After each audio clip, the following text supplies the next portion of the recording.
আপনারা দেখছেন যে এই ইসরায়েলরা আমাদের মুসলিম ফিলিস্তিনদের উপর, নিরীহ নিষ্পাপ শিশুদের উপর কি নির্যাতন চালাচ্ছে এটা আমরা দেখছি। এরপরে যুদ্ধবিরতি হয়েছে, আবার সেই যুদ্ধবিরতির চুক্তিকে ভঙ্গ করে তারা আবার কিন্তু বোমা নিক্ষেপ করেছে। এমন আমাদের অনেক মুসলিম মা বোনরা এবং মুসলিম শিশুরা শহীদ হয়েছে। একটু চিন্তা করলে বোঝা যায় তারা আমাদের মুসলিমদের উপর যে বোমা নিক্ষেপ করছে, যে বুলেট খরচ করছে, ওই খরচ, ওই বুলেটের টাকাগুলো আমাদের পকেট থেকে যাচ্ছে। কি বলেন, আমাদের পকেট থেকে যাচ্ছে না? ওই বোমা, ওই বুলেট, ওই ট্যাঙ্ক, আরো যা যা মেশিন যারা ইউজ করছে সবগুলো কিন্তু আমাদের পকেট থেকে যাচ্ছে। তা আমরা যদি একটু মুসলিম হিসাবে, ইমানের দাবি হিসাবে যদি একটু চেষ্টা করি যে আমরা বাংলাদেশ থেকে আমাদের ফিলিস্তিনি ভাইদেরকে হয়তো সামরিকভাবে যোগান দিতে পারবো না, কিন্তু আমরা আর্থিকভাবে একটা সাহায্য করি। সেটা কি? ইসরায়েলি পণ্যগুলো ইমানের দাবি হিসাবে আমরা একটা প্রতিজ্ঞা করি যে ধীরে ধীরে আমরা এগুলোকে ব্যবহার করা বন্ধ করে দিব। কি বলেন, এই কাজটা কি আমরা করতে পারি না? ওরা আমাদের থেকে এই এই আর্থিক দিক থেকে অনেক শক্তিশালী।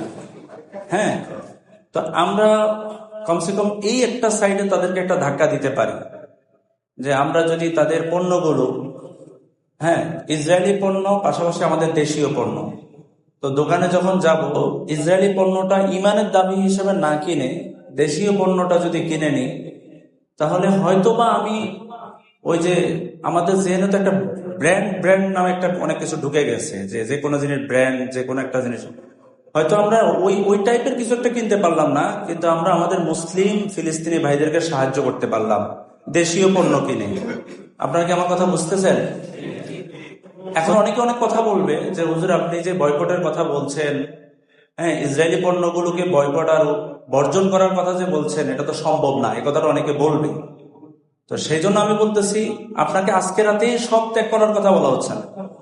আপনি ধীরে ধীরে আপনার ঘর থেকে, আপনার দোকান থেকে, আপনার অফিস থেকে এই ইসরায়েলি পণ্যগুলো আস্তে আস্তে সরাই দেন। এই কাজটা তো করতে পারি, কি বলেন? এখন অনলাইনে আপনারা সবাই দেখবেন যে ইসরায়েলি পণ্য কোনগুলো আর ইসরায়েলি পণ্যের বিপরীত বাংলাদেশি পণ্য কোনগুলো, এগুলোর একটা লিস্ট আছে।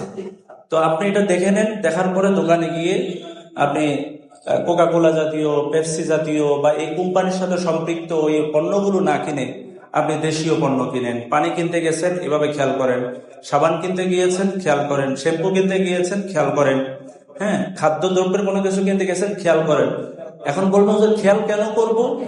খেয়াল ইমানের দাবিতে করব। কি বলেন? ইমানের দাবিতে।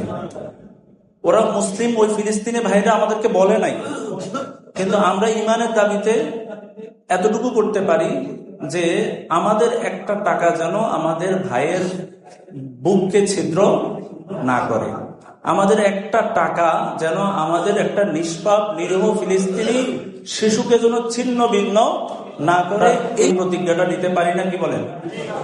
এই প্রতিজ্ঞাটা করি, তাহলে আল্লাহর কাছে কিন্তু জবাব দিতে পারবো। আল্লাহর কাছে জবাব দিতে পারবো। আল্লাহ আমাদেরকে জিজ্ঞেস এটা করবে না যে তোমরা বাংলাদেশ থেকে সামরিকভাবে কেন সহায়তা করো নাই, একটা মেশিন কেন পাঠাও নাই, একটা পিস্তল বা একটা গুলি, এটা বুলেট পাঠাও নাই কেন। এটা কিন্তু আল্লাহ জিজ্ঞেস করবে না, কারণ এটা আমাদের সামর্থ্যের মধ্যে, কথা বলেন, এটা আমাদের সামর্থ্যের মধ্যে আছে। কিন্তু আমাদের সামর্থ্যে আছে যে এই ইসরায়েলি পণ্যগুলো ঘর থেকে বের করা, এটা আমাদের সামর্থ্যে আছে। ইসরায়েলি পণ্যগুলো আমার বেডরুম থেকে, আমার ঘর থেকে, আমার ওয়াশরুম থেকে, আমার বাথরুম থেকে, পাকের ঘর থেকে এগুলোকে ধীরে ধীরে বের করে দেওয়া, এটা কিন্তু আমাদের সামর্থ্যে আছে। অতএব আমি যখন এই জিনিসটা করব, আল্লাহকে জবাব দিতে পারবো, আল্লাহ আমার এতটুকু সামর্থ্য ছিল, আমি এতটুকু করেছি। তো আমরা আজকে থেকে কি এই কাজটা করতে পারি না? আমি আপনাদের কি বলবো, দুঃখের কথা কি বলবো, তাদের পণ্যগুলো এমন ভাবে বাজার ধরেছে, আমাদের মসজিদে হিসাব করলে দেখবেন ওদের ইসরায়েলের পানি আছে। এই যে আমার এখানেও আছে, দেখেন। আমি এটা আফসোসের সাথে বলতেছি, আমার জন্য অনেক এটা দুঃখজনক নিউজ। এখন কি করবেন?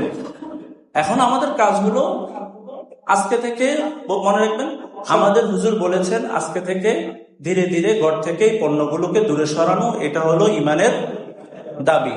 এই কাজটা করলে কমসে কম যদি আমি যদি মারা যাই, আর আল্লাহ যদি এই ইস্যুতে আল্লাহ যদি এই ফিলিস্তিনি ইস্যু নিয়ে যদি আপনাকে আর আমাকে জিজ্ঞেস করে, তাহলে আমরা কি দিতে পারবো বলেন? কথা বলে না, জবাব দিতে পারবো আল্লাহকে, আল্লাহ আমার সাধ্যে ছিল এই তাদের পণ্যগুলো বয়কট করার, আমি করেছি। আল্লাহ আমাদেরকে এইভাবে বয়কট করে এদের একটা বড় একটা এদেরকে ক্ষতি লোকসান দেখানো আল্লাহ আমাদেরকে তৌফিক দান করেন।